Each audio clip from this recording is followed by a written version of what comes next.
இந்த பிறந்த நாள் பொதுக்கூட்டத்தில் அவர்களுடைய பெயரை வச்சிருக்கின்ற போது அவர்கள் மிகவும் உற்சாகமாக இந்த இயக்கப்பணியை மேலும் வேகமாக செயல்படுத்துவார்கள் என்கின்றதிலே தான் அனைவருடைய பெயர். ஏனென்றால் அவர்களுக்கு உங்களுக்கெல்லாம் பொறுப்புகள் முதல் பொதுக்கூட்டம். எனவே இங்கே திராவிட முன்னேற்ற கழக அரசை பற்றி நான் உங்களுக்கு தெரியும்.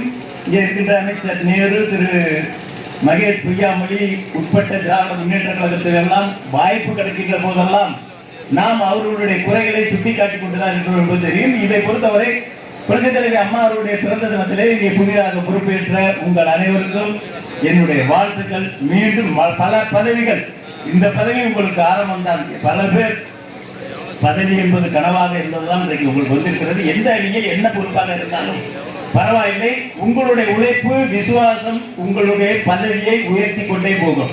இது கட்சி பதவி, அரசு பதவியில் வருவதற்கு உங்களுக்கு அனைவருக்கும் என்னுடைய வாழ்த்துக்களை தெரிவித்துக் கொண்டு இன்றைய தினம் புரட்சித் தலைவி அம்மா அவர்களுடைய பிறந்த தின நிகழ்ச்சி எதாக இருந்தாலும் மிக சிறப்பாக நம்முடைய மாவட்டம் மட்டுமல்ல, தமிழகத்தில் கழகம் எங்கெல்லாம் இருக்கிறதோ அங்கெல்லாம் சிறப்பாக புரட்சித் தலைவி அம்மா அவர்களுடைய பிறந்த நாள் நினைவு நாள், புரட்சித் தலைவர் எம்ஜிஆருடைய பிறந்த நாள் நினைவு நாள், இந்த நிகழ்வுகளை எல்லாம் முழு மனதோடு ஈடுபாட்டோடு நாம் செயல்படுத்திக் கொண்டிருக்கிறோம், கொண்டாடி கொண்டிருக்கிறோம் என்பது உங்களுக்கே தெரியும். நேற்றைய தினம் கால்குடி ரவுண்டானாவில் மிக அற்புதமாக அனைவரும் புரட்சித் தலைவி அம்மா அவர்களுடைய திருவுருவ படத்திற்கு மலர் தூவி மரியாதை செலுத்தி அன்னதானங்கள் வழங்கி இனிப்புகள் வழங்கி பொதுமக்களுக்கு நலத்திட்டங்களை எல்லாம் வழங்கி மாண்புமிகு அம்மா அவர்களுடைய பிறந்த தின விழாவினை நாம் சிறப்பாக கொண்டாடி கொண்டிருக்கிறோம்.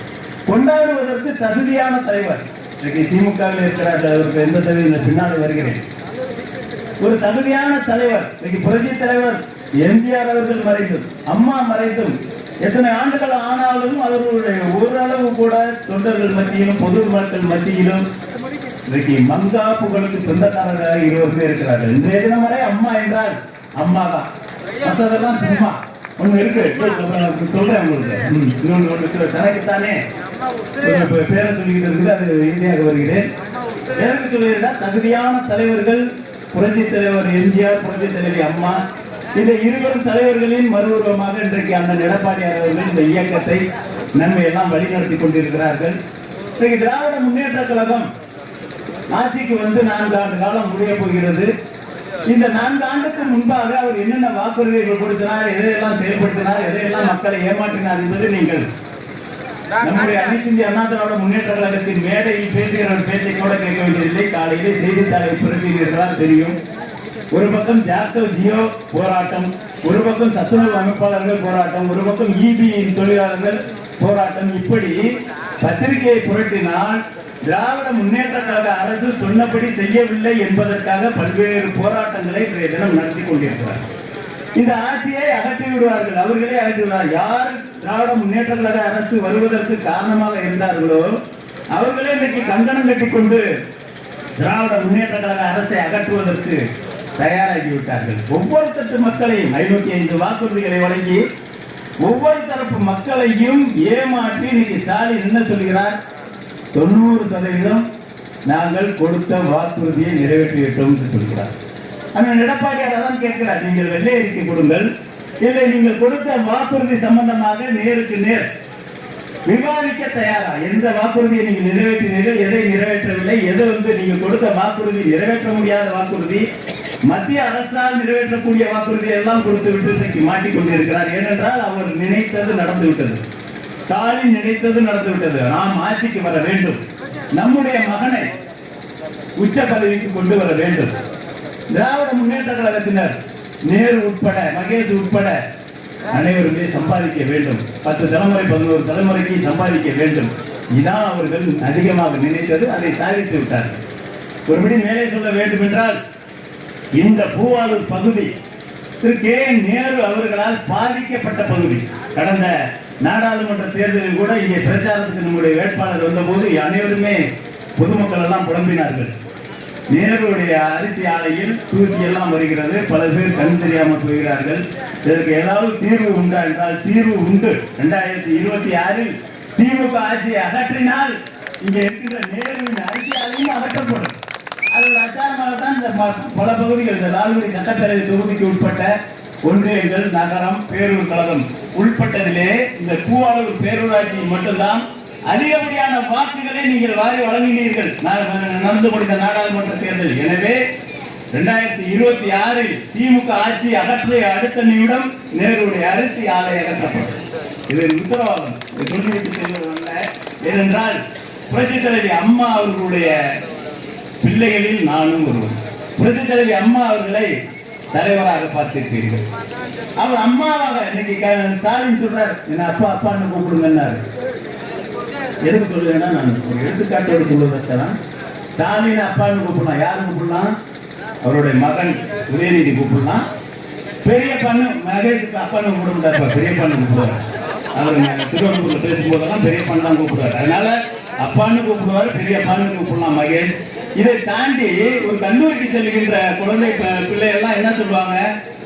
தாத்தான்னு தானே கூப்பிடணும். வயசு என்ன? 71 முடிச்சு 72. கல்லூரிக்கு செல்கின்ற பிள்ளைகளுக்கு அவர் வந்து தாத்தா. இன்னும் சொல்ல போனால் ஸ்டாலினோட மகன் உதயநிதி ஸ்டாலினோட மகன் இருக்காங்க இன்பநிதி ஒரு வெள்ளக்கார பொண்ணோட நெருக்கமா இருக்கிறத பார்த்துருப்பீங்க சோசியல் மீடியாலாம். அந்த நெருக்கமாக இருந்தது நிரூபிக்கப்பட்டால் ஸ்டாலின் பொண்ணு தாத்தாவோட இல்ல பொண்ணு தாத்தா. அவன் போய் அம்மா வந்து மக்கள் எல்லாம் அம்மா என்று சொன்னாங்க என்பதற்காக என்னையும் அப்பா என்று சொல்லுகிறார். அதாவது புலியை பார்த்து பூனை சூடு போட்ட கதையா அவர் ஸ்டாலின் சொல்லிட்டு இருக்கிறாரு, ஏமாற்றிக் கொண்டிருக்கிறார். புரட்சித் தலைவி அம்மா அவர்கள் தலைவிக்கு அப்பாற்பட்ட அம்மா. பல நிகழ்வுகளை சொல்லலாம். நாடாளுமன்ற உறுப்பினராக நான் இருந்தபோது 2 நிகழ்வுகள், நிறைய நிகழ்வுகள், 2 மட்டும் சொல்கிறேன். ஸ்ரீரங்கத்தில் புரட்சித் தலைவி அம்மா அவர்கள் 2014 ஒரு பொதுக்கூட்டம் நடத்துகிறார்கள். அரசு பொதுக்கூட்டம், நலத்திட்டங்கள் வழங்குகின்ற நிகழ்வு. அந்த நிகழ்வுகளிலே அந்த தொகுதியின் நாடாளுமன்ற உறுப்பினர் என்கின்ற முறையில் புரட்சித் தலைவி அம்மா அவர்கள் என்னை பேசுவதற்கு ஒரு வாய்ப்பு கொடுத்திருக்கிறார்கள். அன்றைக்கு கூட 2-3 ராஜ்யசபா உறுப்பினர்கள்லாம் இருந்தபோது சட்டத்துறை செயலாளரை அழைத்து 2 பேர் இருக்கிறார்கள். லோக்சபாவின் உறுப்பினராக குமார் இருக்கிறார், இவரை நான் பேச வேண்டும் என நினைக்கிறேன் என்று சொல்லுகின்ற போது புரட்சித் தலைவி அம்மா அவர்களிடம் சட்டத்துறை செயலாளர் தாராளமாக நீங்கள் அவரை பேச வைக்கலாம், அதுக்கு வழிவகை உண்டு என்று சொன்னார்கள். அதன் அடிப்படையில் ஸ்ரீரங்கத்திலே பேச வேண்டும் என்று அம்மாவின் உதவியாளர் எனக்கு போன் பண்ணிக்கிறார். 5 நிமிடம் தான் பேச வேண்டும். அம்மா மேடையில் அம்மா முன்பாக பேச வேண்டும் என்பதற்காக தயார் செய்து பேசுகிறோம். பல பேருக்கு தெரியும். பேசி முடிக்க 5 நிமிஷம் தான் பேசினேன். பேசி முடிஞ்சதான் அம்மா கூப்பிட்டு நல்லா பேசுறீங்க தம்பி அப்படின்னாங்க. நன்றிம்மா, நான் உங்களுக்கு முன்னால் பேசுறது எனக்கு பயமா இருந்தது, நடுங்குச்சு அப்படின்னு சொன்னேன். நடுக்கம் தானே அப்படின்ட்டு விட்டாங்க. 31ஆம் தேதி அந்த மீட்டிங் நடக்குது. 6ஆம் தேதி செயற்குழு. அன்னைக்கு என்ன சொல்லியிருக்காங்க? அந்த தாடிராசன் அன்னைக்கு இருந்தார். ஏன்னா அவரை பற்றி சொல்ல வேண்டும் என்றால், தலைமை கழக நிர்வாகிகள் பட்டியலில் உங்க அம்மாவுக்கு அப்போ நான் மாநில பாசறை செயலாளராக இருந்தபோது அப்போ எல்லா அணியின் செயலாளர்கள் மட்டும்தான் தலைமை கழக நிர்வாகிகள்.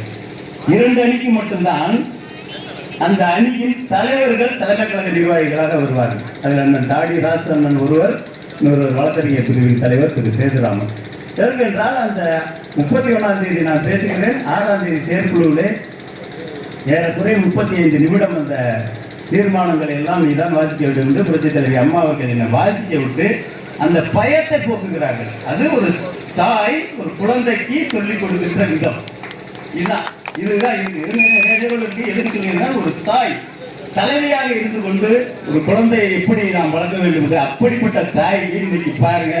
ஸ்டாலின் அப்பான்னு கூப்பிடுங்க. அதுல பாருங்க, மகேஷ் பொய்யாமொழி ஒரு ஆப் ஒன்று ஓபன் பண்ணி இருக்கிறார்.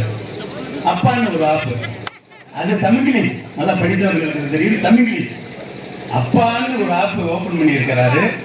அனைத்து பள்ளி பேரண்ட் டீச்சர்ஸ் அசோசியேஷன், நல்லா பாத்துங்க. தமிழ்ல 2 வரும், அனைத்து பள்ளி.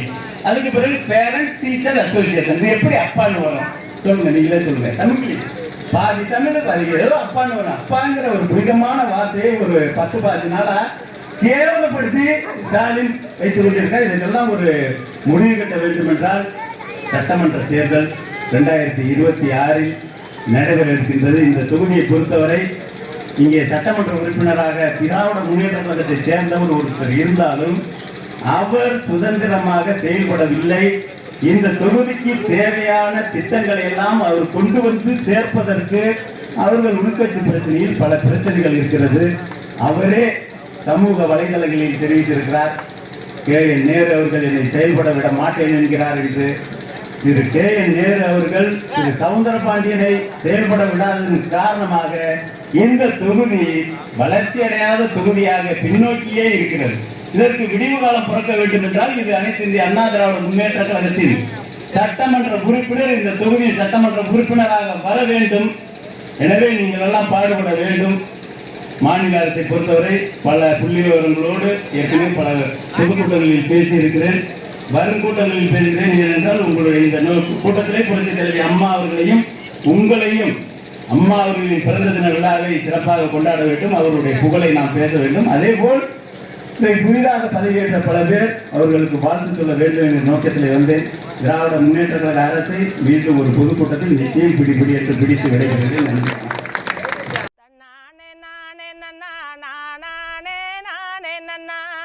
தன்னானே நானே நன்னா